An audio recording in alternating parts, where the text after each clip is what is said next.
Terima kasih masih bersama Pak Ganjar Pranowo. Pak Ganjar, menarik pendekatan sosiologis tadi ya. Ini efektivitasnya bagaimana Pak setelah berjalan? Belum sih, belum efektif banget ya. Tapi beberapa level RT, RW begitu, dan mulai masuk pada kelompok-kelompok mulai berjalan karena membangun kesadaran yang ada di sana. Ya, tentu saja ada program-program yang lain yang serupa, maka saya sampaikan tidak harus namanya Joko Tonggo. Anda boleh kasih nama yang lain dan Anda boleh melakukan aksi-aksi semacam ini yang dibangun berdasarkan nilai-nilai yang ada di sana. Saya begini, Bu. Saya tanya, kalau kita mau hukum apa sih? Mau dipenjara, mau didenda, ya? Apakah kemudian dalam kondisi masyarakat yang seperti ini dia mampu untuk membayar denda? Atau mungkin kita penjara saja? Nah, diskusi itulah saya undang psikolog, antropolog, sosiolog, ulama, ahli-ahli ilmu sosial ini saya minta tolong dong bantu kami untuk membuat social reengineering. Nah, mereka memberikan masukan beberapa, kemudian kita olah, dan mereka bersepakat termasuk dari ID Jateng yang memberikan masukan, ayo sekarang kita membangun kesadaran ini berbasis komunitas, karena itu adalah organisasi atau lembaga yang ada di tingkat bawah yang dalam skopnya mereka punya daya kohesi yang tinggi untuk kita masukin sehingga narasi-narasinya daripada menghukum, yuk kita coba membangun kesadaran dengan narasi lebih positif dan kemudian memberikan rewarding kepada mereka yang sukses. Dan beberapa di antaranya ya mulai dari awal-awal jaring pengaman sosial masalah, mulai ada tetangga yang mau menolong, ada yang membuat komunitas gerakan cantelan. Cantelan itu nyantelin bahan makanan begitu ya, dan orang mengambil secara bebas. Ini kan nilai-nilai kemanusiaan yang adil dan beradab dilaksanakan dengan baik. Nah, itu tumbuh mulai dari masyarakat. Nah, pemerintah mendorong saja untuk menyelesaikan, karena persoalan pandemi ini tidak hanya sekedar masalah kesehatan, tapi ini ada masalah ekonomi, ada masalah sosial juga yang mesti kita selesaikan kan. Begitu kira-kira.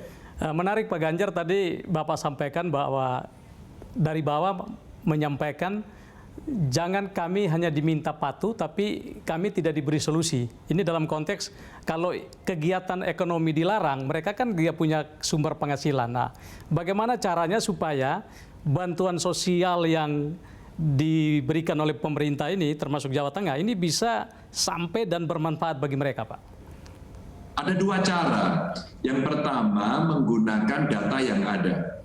Jadi data kemiskinan, dari data yang dimiliki oleh Kementerian Sosial, data yang dimiliki oleh desa ya, termasuk kabupaten dan provinsi agar tidak overlap, maka kemudian kita bagikan berdasarkan data itu. Tapi kan pasti kurang.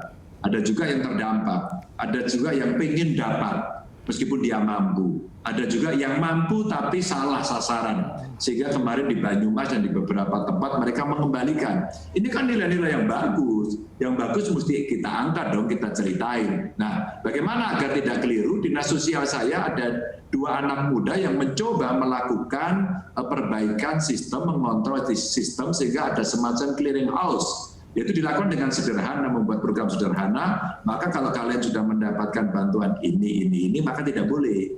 Kalau Anda sudah dapat dari pusat, nggak boleh lagi, nanti ganda kan begitu.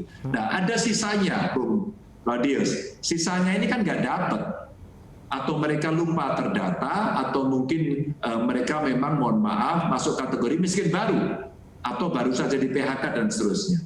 Maka kemudian mereka-mereka inilah yang kita bantu dengan CSR, begitu kan. Terus kemudian dengan bantuan dari filantrop, terus kemudian ada juga dari zakat infak sodako, kami punya basnas yang kita gerakkan, dan itu kita bisa membantu. Nah, lepas dari itu kemudian kita gerakkan masyarakat. Ayo buat lumbung pangan, kalau kamu punya rezeki bagi sendiri, jumlahnya, kapasitasnya tidak harus sama, maka ada yang nyumbang, saya punya ikan, sumbang ikan, saya punya sayur, sumbang sayur. Nah, gerakan inilah sebenarnya untuk mengamankan agar satu nilai yang penting adalah tidak boleh ada kelaparan. Nah, inilah peran Joko Tonggo tadi yang kemudian kita ekstraksi lebih banyak lagi dengan gerakan-gerakan sosial masyarakat. Begitu.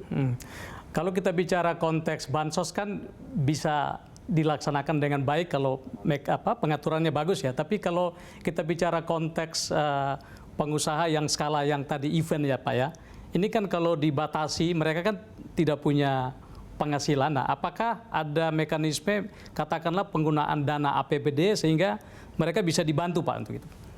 Ada, sebenarnya setelah jaring pengaman sosial, kami bicara jaring pengaman ekonomi. Oh ya, saya lupa. Jaring pengaman sosial kita sekaligus jaring pengaman ekonomi. Bagaimana caranya? Kalau saya ingin kasih jaring pengaman sosial, saya mau kolusi sama Bung Claudius. Bung, Anda stor beras, kita kolusi. Anda cari telur, kita kolusi. Anda cari minyak, Anda cari ikan, Anda cari ayam, Anda cari sayur, kita kolusi. Maka kemudian masyarakat hanya minta saja. Kami tidak di Jawa Tengah. Dengan duit kurang lebih 1,1 triliun, kami belanjakan melalui 2 pintu. Satu, warung rakyat, yang kedua badan usaha milik desa yang membagikan PT Pos, sehingga tidak ada kerumunan kan. Meskipun saat itu PT Pos agak kewalahan, kemudian kita bekerja sama dan sempat ada kerumunan. Tapi akhirnya kontrol kita cukup mudah. Batalkan yang ada di sana, bagikan kepada masyarakat secara langsung. Nah itu gampang. Maka ketika kita belanja untuk kebutuhan jaring pengaman sosial, warungnya bisa dapat rezeki. Badan usaha milik desanya bisa dapat rezeki.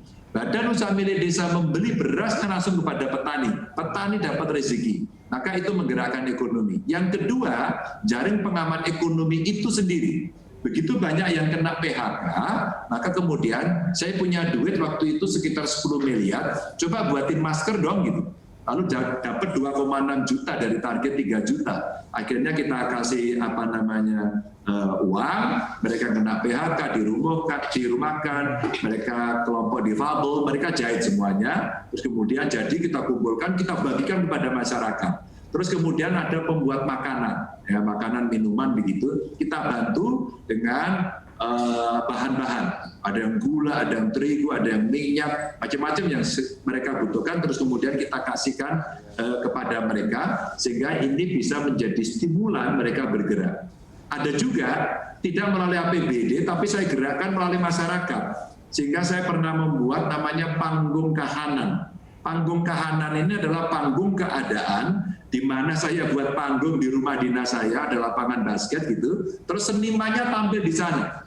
Lalu kemudian banyak donatur memberikan bantuan, lumayan Mas, ada 450 jutaan ya kita bisa dapat, sehingga kita berikan sembako kepada para seniman. Yang kedua juga bisa kita berikan semacam bantuan proposal kepada seniman-seniman yang pengen tampil. Jadi kalau dia minta duit ke saya, nggak saya kasih. Kamu tampil dulu, membuat proyek kesenian, kamu live streaming di YouTube, di FB, di IG, terserah kamu. Terus kemudian kami bantu untuk modalin, sehingga dia bisa jalan. Jadi sebenarnya ada banyak cara ya, agar kita bisa memberikan solusi meskipun tentu saja tidak senormal aktivitasnya seperti sebelum pandemi.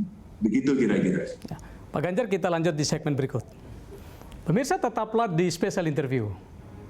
Kalau kita lihat data, itu serapan APBD Provinsi Jawa Tengah sepertinya baru 27% Pak ya? Oh enggak, kalau 27 agak kebangetan, itu gubernurnya itu. Ya.